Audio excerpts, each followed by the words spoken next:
자, 이번 3월 모의고사 아주 극악의 난이도의 모의고사였는데 정말 고3 올라와서 처음 보는 그런 모의고사였는데 너무나 어렵게 출제돼서 많이 속상하기도 했고 그 다음에 실망도 했을 텐데 전혀 그럴 필요 없다. 자, 봅시다. 자, 고3 우리 이번 극악 난이도의 시험의 1등급 원점수 등급 컷이 어떻게 되는 거야? 78점이야, 78점. 근데 역대 최고 불순위인 2019학년도의 1등급 등급 컷이 84점이었다. 그러니까 이건 학생들의 문제가 아니라 출제자가 잘못한 거예요.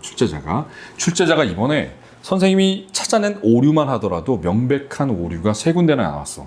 그러니까 첫 번째 오류는 우리 그 가나형 복합지문에서 지문 오류야. 그런 식으로 지문을 구성하면 안 돼. 그리고 그 지문을 잘못 구성하다 보니까 발문 자체가 문제가 생겼단 말이지. 그러니까 글쓴이가 비문학에서 독서 영역에서 소설과 같이 글쓴이, 즉 서술자와 등장인물의 어떤 관점 차이를 비교하는 문제는 실제 수능에서는 있을 수가 없다. 왜 그렇겠어? 실제 수능에서는 비문학 독서 지문을 누가 써?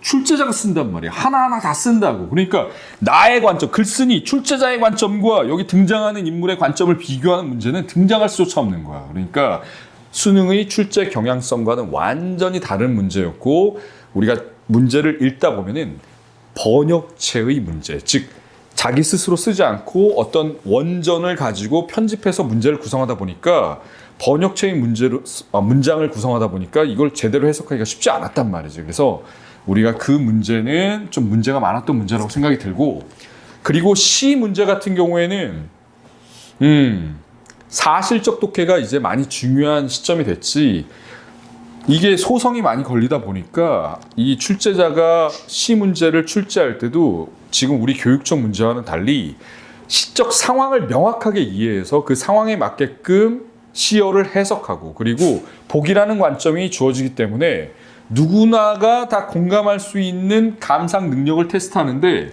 이번 우리 출제 문제를 보면은 좀 그런 경향과 많이 벗어났다. 그래서 결국에 학생들이 고작 78점밖에 못 받았다. 1등급이라고 하더라도 등급컷이 이거는 출제의 문제이지 학생들 실력의 문제는 아니었다라는 거 명확하게 인식하고 큰 방향을 통해 가지고 우리가 뚜벅뚜벅 열심히 공부해 나가다 보면은 실제 시험은 충분히 잘 볼 수가 있다. 그리고 6월, 9월 모의고사에서 우리가 다시 한번 제 실력을 평가원의 출제 경향성에 맞게 확인을 해보잔 말이야.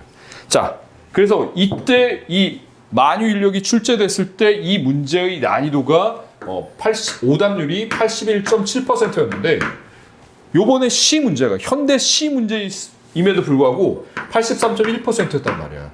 그리고 이때 이 점수는 78점, 84점인데 이때 어떤 일이 있었냐면은 평가원장이 대국민 사과까지 했단 말이지. 국어를 어렵게 냈어 죄송합니다라고. 그래서 이번 문제는 이런 정도의 우리가 지저분한 문제를 겪는다라고 하는 거는 나름 이제 모의고사, 사설 모의고사 정도 그런 마인드를 가지고 리뷰를 하고 그리고 자기 공부 방법을 공부해왔던 과정들을 점검하고 테스트하는 그 정도의 약간은 가벼운 의미라고 생각을 했으면 좋겠다라는 마음이야.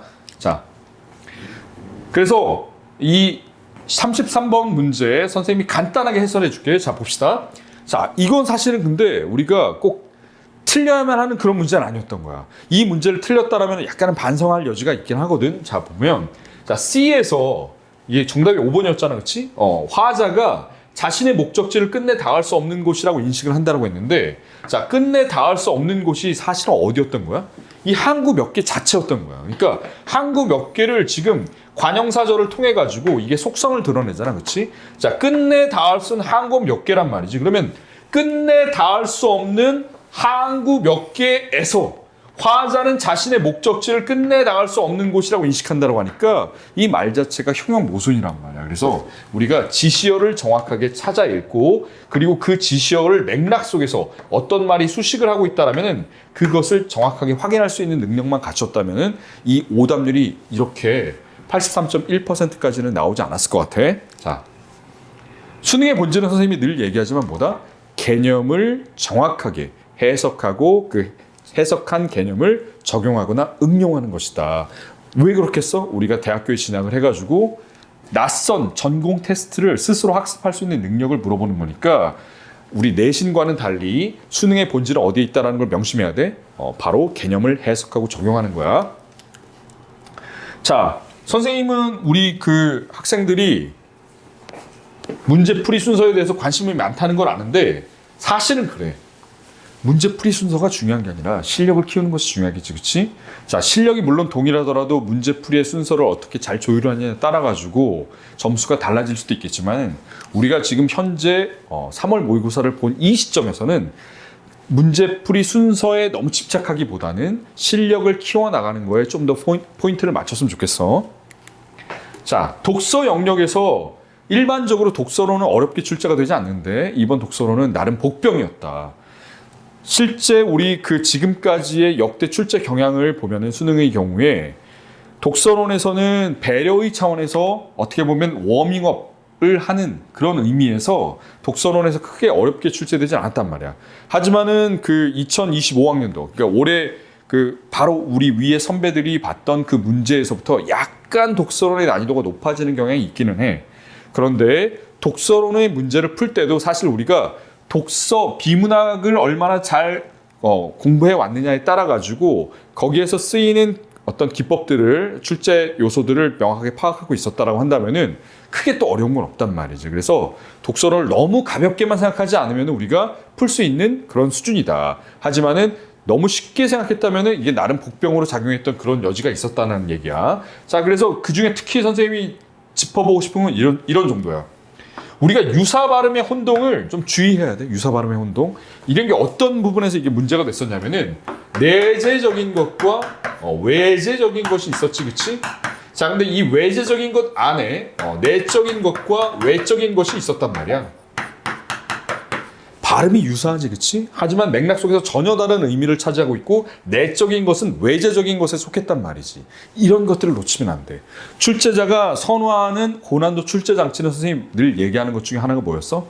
유사 발음의 혼동이란 말이지. 그럴 때는 지문을 읽는 단계에서 이런 부분들이 선지화되면서 오답을 유도할 수 있겠다라는 걸 예측하고 들어갔다라고 한다면은 이것이 크게 복병으로 작용하지는 않았을 거야. 그래서 독서론에 우리가 문제를 풀 때도 앞으로 독서 영역에서 이렇게 출제자가 함정을 만들 수 있는 요소들이 이렇게 복병처럼 드러날 수도 있는 부분이니까 이런 부분은 우리가 미리 어느 정도 예측을 하고 그리고 문제를 풀 수 있어야 될 거야. 자, 그 다음 봅시다. 자, 가난 복합 지문이 아까 선생님이 어떻게 보면은 아주 우리 출제자들 보고 있나?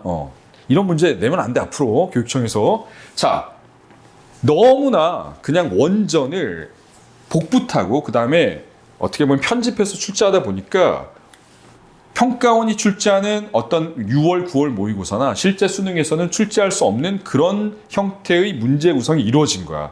즉 글쓴이의 관점과 거기 등장하는 음악가의 관점을 비교하는 형태의 문제까지 출제를 했는데 실제 수능에서는 아까도 선생님이 얘기했듯이 글쓴이는 누구야?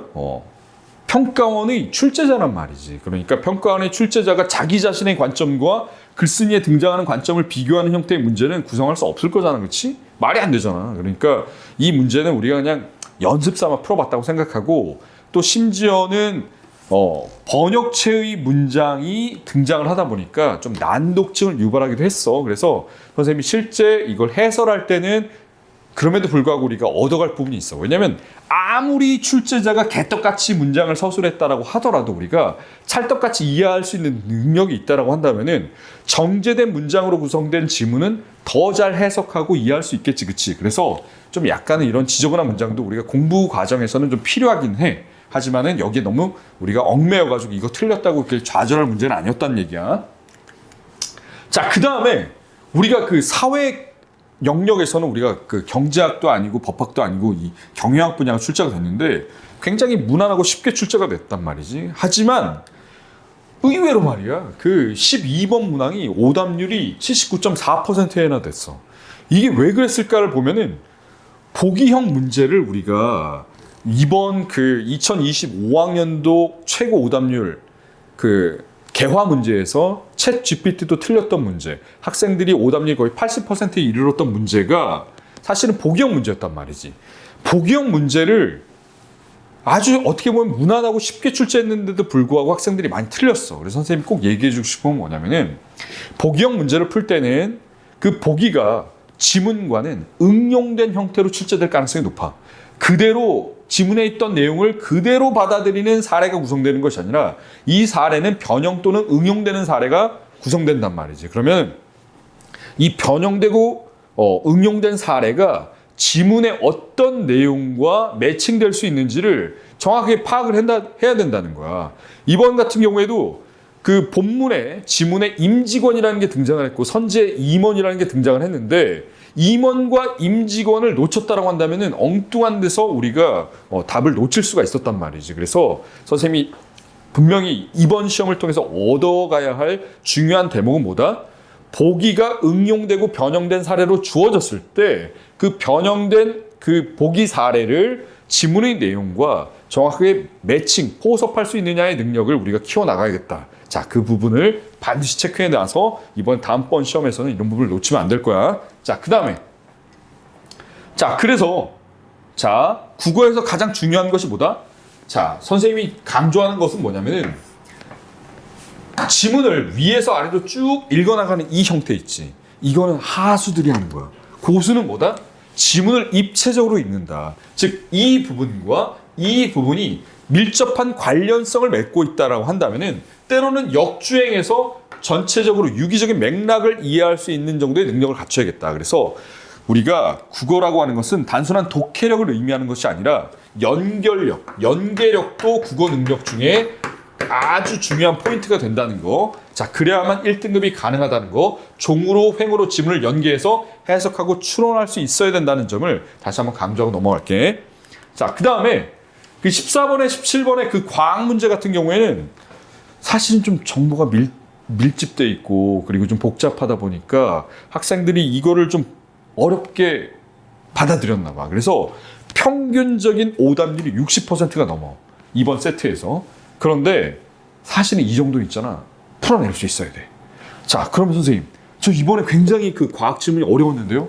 또는 근데 그런 학생들도 있어. 아, 저는 이과다 보니까 이거 뭐 충분히 풀만 했는데요? 자, 그런데 배경 지식이 부족한 학생이라고 하더라도 이런 문제를 접할 때는 우리가 어떤 마인드를 가져야 되냐면은 마치 이걸 하나하나 다 이해하고 기억하고 그래가지고 이거를 문제를 풀겠다가 아니라 정보를 컨트롤할 수 있는 능력이 필요하다는 거야. 즉 메커니즘을 물어보는 과학이나 기술 제재와 관련된 어떤 지문을 해석할 때는 이것이 선지화될 때 그 기능과 그 다음에 순서를 절차를 물어보는 형태로 출제가 되니까 잘 확인할 수 있도록 정보를 나름 체크하고 가공하는 것이 필요하다. 그런 능력을 갖추고 있다라고 한다면은 설령 우리가 낯설고 복잡해 보이는 어떤 메커니즘을 물어보는 과학이나 기술 제재라고 하더라도 충분히 해결할 수 있는 그런 능력을 갖출 수 있게 된단 말이지. 주의할 점은 뭐다? 너무 이것을 의미적으로 해석하고 이해하려고 억지를 부리지 말라는 거야. 알았지? 정보를 컨트롤하는 능력이 중요하다는 거야. 자, 넘어가서 그런데 이 문제에서 아주 말이야 뭐가 등장한 거냐면은 역시 마찬가지로 출제자가 오류를 저질렀어. 그러니까 평가원이 아닌 교육청이라고 하더라도 좀 앞으로는 좀 문제 지문 검수를 좀 잘 해줬으면 하는 바람이 있어. 자, 여기서 어떤 출제 오류가 있었냐면은 간단하게 선생님이 얘기해 줄게. 자, 우리 본문에서 이런 내용이 있었단 말이야. 그 세뇨관으로 이동한 사구체 여과액이 양이 감소해서 라는 이런 부분이 등장을 하는데 간단하게 우리 그림을 그려보면 이렇지, 그렇지? 사구체 보먼주머니가 있고 여기에 이제 세뇨관으로 이어지고 여기에도 이제 모세혈관이 지나고 여기에도 이제 모세혈관이 지날 텐데 지금 본문의 내용은 이런 거야. 자, 세뇨관에서 이동한 사구체 여과액이니까 일로 이동한 세뇨관의 어떤 여과액이 될 거란 말이지. 세뇨관에 있는 사구체의 여과액. 여기에 있는 양이 만약에 감소한다 그러면 여기서 재흡수돼야 된다는 의미가 될 텐데 사실 출제자의 의도는 뭐냐면은 세뇨관으로 이동한이 아니라 이동하는으로 구성을 했었어야 된단 말이지. 그러니까 이동하는이 아니게 되면은 선지를 우리가 찾을 수가 없어. 1, 2, 3, 4, 5 답이 없단 말이야. 그래서 정답을 1번으로 출제자가 구성한 걸 보면은 이동한이 아니라 이동하는으로 수정을 해야만 본문의 내용을 수정해야만 이게 답을 우리가 도출할 수 있었다. 왜 그렇겠어? 동사의 어간에 관형사형 어미 니은을 쓰게 되면은 그거는 과거 시제를 의미한단 말이야. 그러면 이미 통과해서 이 세뇨관에 있는 사구체 여과액을 의미하게 될 텐데 출제자의 의도는 뭐였던 거야? 여기 있는 모세 혈관의 압력이 높아졌을 때 일로 보내주는 사구체 여과액은 어떻게 되는 거지? 만약에 압력이 감소하면 줄어들겠지, 그치? 이 부분을 학생들에게 물어보고자 했던 건데 사실 이런 부분에서 오류가 있었던 거야. 그래서 혹시나 이 문제를 틀렸던 학생은 너무 좌절하지 않아도 돼. 자, 그 다음에 나머지 문항들은 아까 선생님이 얘기했듯이 이 과학 문항들이 어떻게 구성된 거야? 과학 문항들이 전반적으로 전형적인 문제로 구성됐는데 낯선 용어에 휘둘리면 된다, 안 된다? 안 된다. 차분하고 정확하게 그 하나하나 기능과 순서를 파악한다면 충분히 해결할 수 있는 문제들이고, 그리고 우리가 과학 문제를 풀 때는 가장 중요한 것이 뭐다? 정보의 밀집성과 복잡성 때문에 우리가 휘둘리지 말고 우리가 정보를 컨트롤해서 이 문제가 요구하는, 선지에서 요구하는 사항들을 하나하나 빠르게 확인할 수 있도록 스스로 지문에서 표지를 만들어두고 확인할 수 있도록 그 절차들을 확인할 수 있도록 하는 능력들을 키운다라고 한다면은 이 과학과 기술 지문의 낯선 그런 내용들이 출제됐을 때 우리가 생각보다 의외로 답이 쉽게 찾아진다는 걸 경험을 통해서 확인할 수 있을 거야. 자, 그런 학습 과정이 우리에게 이제 필요하다. 자, 그 다음에 자, 그 내용을 선생님이 얘기한 거야. 자, 정보를 순차적으로 따져줄 수 있는, 컨트롤할 수 있는 능력이 중요하다는 얘기야. 억지로 이해하려고, 기억하려고 너무 우리가 부담을 갖지 않아도 되겠다. 부담을 가지면은 심리적으로 위축되면은 우리가 머리가 좀 굳어서 그런 거야. 자, 그 다음에 현대 소설 같은 경우에 이번에 어땠냐면은 그래도 잘 출제된 문제라고 할 수 있어. 우리 앞서서 봤던 그런 것들과는 좀 달리 아주 괜찮게 이번에 현대 소설이 출제가 됐는데, 자, 사건보다는 어때? 요즘 트렌드가 내면 심리, 인물의 내면 심리에 대해서 서술하고 있는 그런 그 소설들이 계속 출제가 되고 있단 말이야. 그래서 그런 지문을 적정한 난이도로 문제를 구성해서 출제가 됐으니까 이번 우리 소설에서는 우리 잘 풀었을 거야. 선생님이 특별히 코멘트할 문제는 없을 것 같아. 자, 그런데 그 중에서도 우리가 좀 확인해야 될 부분은 뭐냐면은 최근 10년간, 최근 10여 년간 그 소설이 출제될 때 가장 포인트가 되는 부분은 시점 중에서 그 제한적 전적 작가 시점이 출제되고 있다는 거야. 즉 제한적 전적 작가 시점 우리 잘 알고 있지. 뭐야? 초점 화자가 등장을 하잖아, 그렇지? 특정 인물의 시각에서 사건을 서술하는 부분이 등장을 하는데 서술자와 초점 화자는 같아 달라? 다르겠지, 그렇지? 이런 문학적인 기본적인 개념들, 즉 소위 말해서 우리 문학 개념어라고 하는 부분과 기초적인 문학적인 지식이라는 부분, 이런 부분들은 우리가 아무리 수능이 암기적인 요소가 아니더라고, 측정하는 것이 아니더라고 하더라도 기본적으로 반드시 우리가 내 것으로 정리하고 소화시켜 놨어야 된다는 얘기를 선생님 한번 지적하고 넘어갈게. 자, 그 다음에 고전시가 고전수필 복합에서는 특별히 어렵지가 않았어. 너무 무난하게 짝이 없었지. 자, 그런데 선생님이 중요하게 생각하는 부분은 뭐냐면은 EBS 연계와 관련돼 가지고 고전시가는 명확하게 지금까지 연계를 많이 시켰단 말이야. 자, 그렇기 때문에 우리가 EBS에 나오는 작품 중에 고전시가 작품은 이번 수능에서도 반드시 그대로 출제될 가능성이 높으니까 우리가 좀 유심히 봐야 돼. 근데 고전시가는 어때? 처음에는 좀 진입장벽이 있지. 어휘도 좀 어렵고 낯설고 그리고 좀 잘 읽히지 않는단 말이야. 하지만 우리가 관동별곡 수준의 작품을 충분히 자기 걸로 소화할 수 있는 능력이 있다. 그리고 고전시가에서 반복되고 있는 어휘들을 어느 정도 기억하고 있다라고 한다면은 EBS에서 연계되지 않는 작품이 나오더라도 또는 EBS에서 연계된 작품이라고 하더라도 다른 대목이 만약에 출제된다라고 하더라도 우리가 충분히 해결할 수 있는 거니까 시간을 세이브하는 그런 전략적인 파트로서 우리가 고전시가를 대해야 될 거라는 얘기야. 자, 그 다음에 고전소설도 마찬가지지. 고전소설은 이번에 너무나 또 무난하고 전형적으로 출제됐기 때문에 선생님이 뭐 특별히 언급할 건 없단 말이지. 다만 29번 문제 같은 경우에 선지가 주어를 생략한 형태로 선지를 구성하고 있다. 즉 생략어를 찾아 읽는 능력, 이게 바로 수능에서 빠짐없이 등장하는 고난도 출제 포인트니까 이번 고전 소설에서 우리가 챙겨가야 될 부분은 바로 이 부분이라는 거지. 29번 선지와 같이 생략어가 주어가 생략되어 있을 때 주어를 정확하게 우리가 찾아가지고 복원해가지고 읽는다라고 한다면은 특별히 어려운 문제는 아니었다라는 얘기야. 자, 그 다음에 현대시 문제는 아까 선생님이 고난도 문제여서 처음에 시작할 때부터 선생님 문제를 해결하는 걸 과정을 보여줬지, 그치? 중요한 게 뭐였다? 지시어를 찾아 읽고 지시어를 찾았을 때 그 지시어를 가리키는 속성을 앞뒤 전후 맥락을 통해 가지고 반드시 확인해서 그 문제를 풀어 나간다면은 우리 시 문제를 잘 풀 수 있을 거야. 그리고 선생님 수업 듣는 학생들에게는 시를 풀이하는 또 나름의 어떤 그 컬럼버스의 달걀 같은 그런 비법을 알려주곤 하는데 그건 직접 선생님 수업 때 선생님 확인하면서 알려주도록 할게. 자, 그 다음에 자, 그 얘기야, 그 얘기.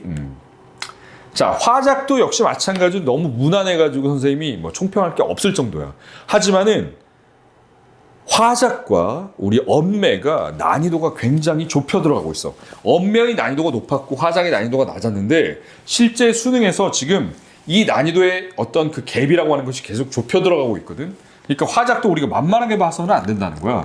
특히나 삼중 연계형 문제가 나온단 말이지. 지문에 있는 부분과 보기에 있는 부분과 선지에 있는 부분을 하나하나 각각 비교하는 형태로 고난도의 문제들이 마치 킬러문항처럼 화작에서 출제되고 있는데 이번 교육청 3월 모의고사에서는 그런 형태는 출제되지가 않았어.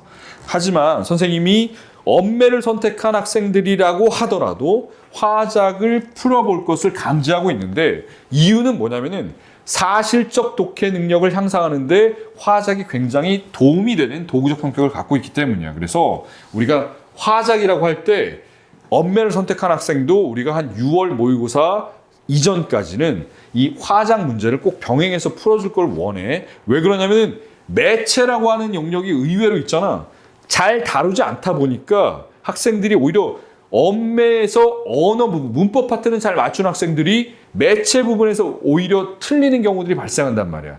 매체의 상위 호환이 바로 이 화작이니까 매체 부분을 잘 풀기 위해서라도 꼭 화작 부분을 잘 우리가 좀 연습할 필요가 있어. 알았지? 그러니까 우리 언매 선택한 우리 학생들이 화작을 전혀 나와 상관없는 그런 거라고 생각하지 말고 화작 부분을 다뤄가지고 사실적 독해 능력을 통해 가지고 우리가 독서에도 좋은 영향을 받고 그리고 매체 부분에 있어서도 좀 우리가 화작을 통해서 연습할 수 있는 부분들이 있으니까 화작 문제가 있다면 버리지 말고 꼭 풀어보길 바래.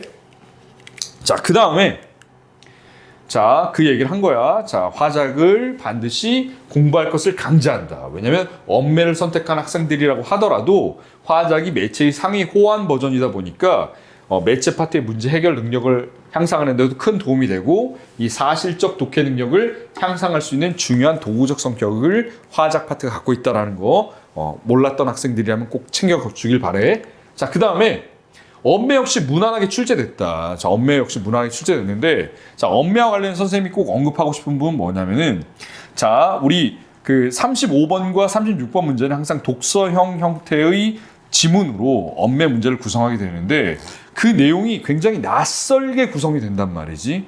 그러니까 내가 문법을 마치 내신 공부하듯이 달달달달 외워가지고 그런 문제에 접근할 수는 없어. 즉 마치 문법이 하나의 배경 지식으로 작용할 수도 있겠다. 그러나 그것이 자칫 선입견으로 작동한다라고 한다면은 문제를 오히려 제대로 내가 독해하지 않고 성급하게 읽다가 선지를 제대로 찾아가지 못하고 정답을 찾지 못하는 문제가 생길 수 있으니까 정확하게 독해를 해 나가는 형태로 우리가 문제를 푼다면은 배경 지식의 도움 없이도 오히려 그 내용만으로도 정확하게 답을 찾을 수 있겠다. 그래서 독서 영역에서의 어떤 독해를 낯선 텍스트를 잘 읽어내는 그런 능력이 이 언매 문제에서 어떻게 보면 고난도로 출제될 수 있는 35번과 36번의 독서형 문법 문제를 잘 풀 수 있는 그런 능력을 우리에게 키워줄 테니까 그런 부분들을 우리가 놓치지 않고 반드시 감안할 수 있었어야 된다는 얘기를 하고 싶어. 자, 그 다음에 그 내용을 선생님이 여기서 정리를 한 거고 그리고 넘어가서 매체 40분 문항이 또 오류가 있었어. 즉 뭐냐면은 뭐 크게 학생들이 이 부분을 개념치 않고 만약에 문제 풀었을 수도 있을 것 같은데 1번 선지에서 2번 방송에서 소개하려는 요 문장은 역시 마찬가지로 어떻게 된 거야? 소개한으로 수정해야만 문제를 정확하게 풀 수 있었겠다.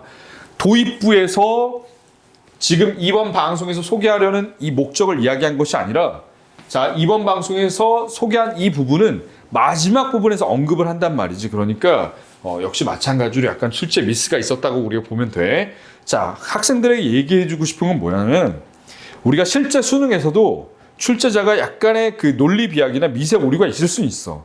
그럴 때 우리는 많이 지금 문제들도 풀어보고 공부를 열심히 하고 있기 때문에 출제자의 의도를 한 수 위에서 꿰뚫어 보면서 선지를 우리가 상대적으로 판단할 수 있는 그런 능력까지도 우리가 좀 갖출 것을 최종적으로 요구한다. 그걸 선생님은 선지 상대성의 원리라고 해. 그러니까 우리 선지 상대성의 원리도 우리가 감안하면서 객관식 문제이기 때문에 일정한 한계를 우리가 인식하면서 정답을 찾을 수 있는 능력까지 키울 것이 필요하겠다. 자, 선생님이 마지막으로 해주고 싶은 말이 있다면은 이런 거야. 수능은 어떤 싸움이냐라고 했을 때 수능의 본질은 개념을 해석하고 적용하는 것이라고 한다면은 그런 개념을 해석하고 적용하는 수능에서 우리가 1등급을 넘어서 100분위 99, 100에 도달하는 방법은 결국 이 수능이라고 하는 것은 누가 더 간절한가에 대한 싸움인 거야. 얼마나 간절하게 지금 공부하고 있는 거지? 간절하지 않으면 수능에서 우리가 원하는 목표를 이룰 수 없다라는 것. 그걸 명심해 주길 바래. 그리고 간절하기 위해서 그럼 무엇이 필요합니까? 선생님 저는 그렇게 간절하지 않은데요. 자, 아침에 우리가 좀 일찍 일어나서 공부를 할 필요가 있다. 학교에 만약에 7시에 간다라고 한다면은 아침에 5시에 일어나서 7시까지 2시간 정도 공부할 수 있는 사람이 된다면은 간절함을 키워나갈 수가 있어. 내가 간절하지 못한다면 간절한 행동을 통해서 간절한 마음을 이끌어낼 수도 있으니까 설령 만약에 자기가 주변 환경이 만약에 좋아. 엄마 아빠가 부자야. 그리고 나는 특별하게 공부에 큰 의지가 없어. 라고 하더라도 내 행동 자체가 간절한 행동을 통해서 간절한 마음을 이끌어낼 수 있으니까 우리가 그렇게 성실한 행동을 통해서 공부를 해나갔으면 좋겠다라는 마음이야. 그리고 목숨 걸고 하는 거야. 평생 살면서 이토록 목숨 걸고 공부할 기회가 그다지 많지 않을 수 있어. 이왕 하는 공부, 내가 소중한 꿈을 위해서, 수능을 위해서 내가 목숨 걸고 한번 공부해 봅시다. 자, 여기까지 할게.